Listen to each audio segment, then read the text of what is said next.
గణానాం త్వా గణపతిగుం హవామహే కవిం కవీనాముపవశ్రమస్తమం జ్యేష్ఠరాజం బ్రహ్మణాం బ్రహ్మణస్పత ఆనశృణ్వన్నోతిభిస్సీదసాదనం. మనకి కనిపించే వినాయకుడు కేవలం ఎవరో గీసినటువంటి చిత్రం మాత్రం కాదు. భాద్రపద శుద్ధ చవితి రోజున ఆకాశాన్ని గాని జాగ్రత్తగా చూసినట్టయితే తూర్పు ఉత్తరాల మధ్య నక్షత్రాలు సరిగ్గా ఏనుగు ముఖంతో కనిపిస్తూ ఉంటాయి. ఆ కనిపించే నక్షత్రాల వరుసని ఒక గీతగా గాని గీయగలిగినట్టయితే ఏనుగు తల స్పష్టంగా కనిపిస్తుంది. ఆకాశం అంతా విశాలంగా ఉన్నటువంటి కారణంగా అది వినాయకుని బొజ్జగా అనిపిస్తుంది. అంతటి ఆకాశం మధ్యలో ఒక చోట 12-13 నక్షత్రాలు అలా కనిపిస్తున్నది వినాయకుని నాభి అంటే బొడ్డుగా కనిపిస్తుంది. దక్షిణానికి పశ్చిమానికి నడుమగా ఉండేటటువంటి ప్రాంతంలో నక్షత్రాల వరుసని జాగ్రత్తగా అలా గీతగా కలిపి చూసినట్టయితే అది ఖచ్చితంగా వినాయకుని వాహనమైన ఎలుకగా దర్శనమిస్తుంది. ఆకాశంలో ఖగోళ రూపంలో కనిపించేటటువంటి వాడు వినాయకుడు కాబట్టి వినాయకుడిని సామాన్య దైవంగా భావించకూడదు. విశేషం లేనటువంటిది, ఎవరో చిత్రకారుడు గీసినటువంటిది అయిన విగ్రహంగా భావించనేకూడదు. ఈ వినాయకుడు మూషిక వాహనాన్ని అంటే ఎలుకని వాహనం చేసుకుని తిరుగుతూ ఉంటాడని శాస్త్ర ప్రమాణం. ఎక్కడైనా ఎలుక మీద అంతటి భారీ విగ్రహం కలిగినటువంటి వ్యక్తి వెళ్ళగలడా అనేది మనం ఆలోచించవలసినటువంటి అంశం. ఆలోచించి చూసినట్టయితే ఆ ఎలుక తనకి వాహనంగా చేసుకున్నటువంటి వినాయకుడు విశేషాన్ని తెలియచేస్తాడు. ఏమని? దేని మీద ఎవరు ప్రయాణాన్ని చేస్తూ ఉంటారో ఆ క్రింద ఉన్నటువంటి వాహనం మీద తగినంతటి అదుపు కలిగిన వాడనేది కదా అర్థం. కాబట్టి ఎలుకని వాహనంగా చేసుకుని ఎలుక మీద ప్రయాణించేటటువంటి వినాయకుడు ఎలుక మీద తప్పక అధినాయకుడై దాని మీద అధీనం అంటే అదుపు చేసుకున్నవాడుగా అనిపిస్తాడు. ఎలుక మీద అదుపు చేసుకోవడం ఏమిటి అనిపిస్తుంది. ఎలుక మీద కాదు, ఎలుకకున్నటువంటి లక్షణం మీద అదుపు కలిగినటువంటి వాడు వినాయకుడు. ఎలుకకి ఏం లక్షణం ఉంటుంది? ఎలుకకి 2 లక్షణాలు ఉంటాయి. ఒకటి దొంగతనం, రెండవది చంచలత్వం. ఎలుకకి ఏదైనా ఆహారం కానీ దొరికినట్టయితే వెంటనే దాన్ని నోట కరుచుకుని గబగబా ఎక్కడో భూమిలో ఉన్నటువంటి కలుగులో దాచేసుకుంటుంది. ఎప్పుడో అవసరమైనప్పుడు కొద్ది కొద్దిగా దాన్ని స్వీకరిస్తుంది తప్ప మొత్తంగా దాన్ని తినే అలవాటు దానికి ఉండదు. ఏ వస్తువులు ఎక్కడెక్కడున్నా అది పనికొస్తుంది పనికిరాదు అనే ఆలోచన లేకుండా దాన్ని తీసుకెళ్లి కలుగులో అంటే చిన్న కన్నంలో దాచుకుంటూ ఉంటుంది. 2, ఎలుకకి చంచలత్వం లక్షణం.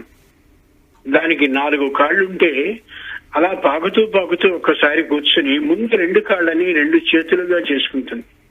ఆ చేతుల్ని కదుపుతూ ఉంటుంది. చేతులు కాని కదలడం ఆగినట్టయితే తోకని కదుపుతుంది. తోకని చేతుల్ని కాళ్ళని కదపకుండా ఉన్నట్టయితే మూతిని ముందుకి వెనక్కి ఆడిస్తూ ఉంటుంది, కళ్ళని ఆడిస్తూ ఉంటుంది తప్ప ఎప్పుడూ ఏది చంచలత్వంతో లేకుండా నిశ్చల విధానం దానికి ఉండదు. కాబట్టి వినాయకుడు ఎలుక మీద ప్రయాణిస్తూ ఉంటాడు అని అంటే అంత చిన్న వాహనం మీద ఇంతటి పెద్ద విగ్రహం ఎలా పెడుతుందా అనేది అర్థంగా చేసుకోకూడదు. ఎలుకకుండేటటువంటి చంచలత్వం పోవాలి అంటే ఓ వ్యక్తి నన్ను ఆరాధించని వినాయకుడు తెలియచేస్తున్నట్టుగా భావించాలి. కొందరు లోకంలో ఒక చోట ఉద్యోగాన్ని ప్రారంభిస్తారు, కాదు అనుకుని ఇంకొకటి మారుతారు, కాదు అనుకుని మళ్ళీ సొంత వ్యాపారం ప్రారంభిస్తారు, అది కూడా నచ్చలేదని అనుకుంటూ ఇంకెవరి దగ్గర చేరతారు, అది కూడా నచ్చలేదని విశ్రాంతిగా కూర్చుంటారు, ఏవేమో చేస్తూ ఉంటారు. ఒక దానిలో స్థిరత్వం లేకుండా ఉంటూ ఉంటారు. దాన్ని చంచలత్వం అంటుంది శాస్త్రం. అటువంటి చంచల విధానాన్ని పూర్తిగా తొలగించగలిగిన శక్తి వినాయకునికి ఉంటుంది. కాబట్టి ఓ వ్యక్తి నీలో అలాంటి చంచలత కాని ఉన్నట్టయితే నన్ను ఆరాధించవలసింది అని వినాయకుడు తెలియజేస్తాడు మౌనంగా. ఇక 2వ విషయం, ఆ ఎలుకకు ఉండేటటువంటిది దొంగతనం చేసే లక్షణం. సహజంగా దొంగతనం అనేది ప్రత్యేకమైనటువంటి వృత్తిగా కలిగిన దొంగలు చేస్తారని మనం భావిస్తాం. కానీ అలా కాదు. ఎంతో పెద్ద అయినటువంటి వాళ్ళు, ఎంతో ఆర్థిక సంపన్నత కలిగిన వాళ్ళు, ఎందరో పండితులైనటువంటి వాళ్ళు కూడా ఓ ఇంటికి వెళ్లి ఏదైనా నచ్చినటువంటి వస్తువు ఉంటే ఆ వస్తువుని చూసి 2-3 మార్లు దాని మీద మోజుపడి ఏదో అకస్మాత్తుగా తెలియకుండా మరుపుతో గబుక్కున తెచ్చుకున్నట్టుగా తమ సంచిలో వేసుకుని వచ్చేస్తూ ఉంటారు. దీన్ని మర్యాద దొంగతనం అని అంటారు. ఇది సహజంగా కనిపించేటటువంటి లక్షణం.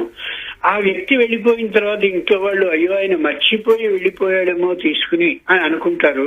కొందరైతే కాదు అని అనుకుంటారు. కానీ నిజమైంది ఏమిటంటే ఆ వ్యక్తి దాని మీద మోజుపడి మర్యాద కోసం దొంగతనం చేసినట్టుగా అనుకోకుండా ఉండేలాగా కావాలని దొంగతనం చేసి ఈయన అంతటి పెద్దవాడు ఎందుకలా దొంగతనం చేస్తాడు, పొరపాటున మర్చిపోయాడనే భ్రాంతికి లోని చేసేలా చేస్తారు. అది కూడా అదిగో ఆ ఎలుక లక్షణమే.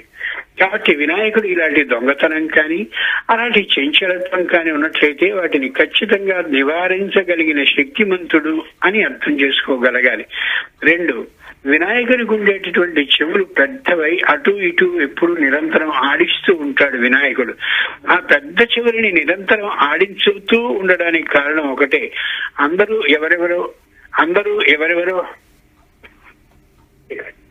అందరూ ఎవరెవరో ఏమేమో స్పష్టంగా అవి ఇవి అన్ని చెప్తూ ఉండేటటువంటి సందర్భంలో ఈ చెవులని ముందుకి వెనక్కి ఆ ఏనుగు ముఖంలో ఉండేటటువంటి వినాయకుడు ఆడిస్తూ ఉంటాడు. అంటే ఎవరు చెప్పినా వినడం సరికాదు, దేన్ని వినాలో దేన్ని వినకూడదో గమనించుకుని అలాంటి వినరానటువంటి వాటిని చెవులతో నెట్టివేస్తూ వినవలసినవి మాత్రమే వింటూ ఉండాలని తెలియజేసే లక్షణం కలిగిన వాడు వినాయకుడు. ఎంత గొప్ప ఆలోచన!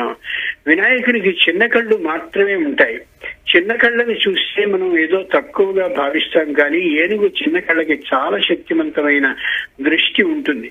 నేల మీద పడ్డటువంటి సూదిని కూడా గ్రహించగలిగిన శక్తి ఏనుగుకి మాత్రమే ఉంటుంది. అంచేతనే ఏనుగు ఎప్పుడూ కాళ్ళకి ప్రత్యేకమైనటువంటి ముళ్ళు కాని, సూదులు కాని, పెంకులు కాని, మరొకదాన్ని కాని గుచ్చుకునేటటువంటి లక్షణానికి ఏనాడు లొంగదు. దానికి అంతటి సూక్ష్మ దృష్టి ఉంటుంది. కళ్ళు చిన్నగా ఉండడం కాదు, దృష్టిలో కూడా అంత సామాన్యమైన వస్తువుని కూడా గ్రహించగలుగుతుంది, పదార్థాన్ని అర్థం చేసుకోగలుగుతుంది. ఇక ప్రత్యేకంగా ఆ ఏనుగుకి చెప్పదలిచినటువంటి ఒకే ఒక్కటి తుండం. తుండంలో ఒక ప్రత్యేకత ఉంది.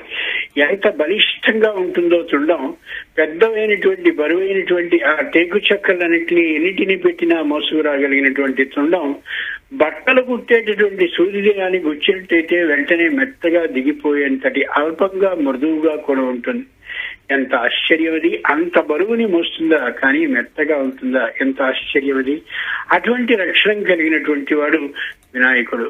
అంచేత మనం దీని ద్వారా ఇంకో విశేషాన్ని గమనించుకోగలగాలి.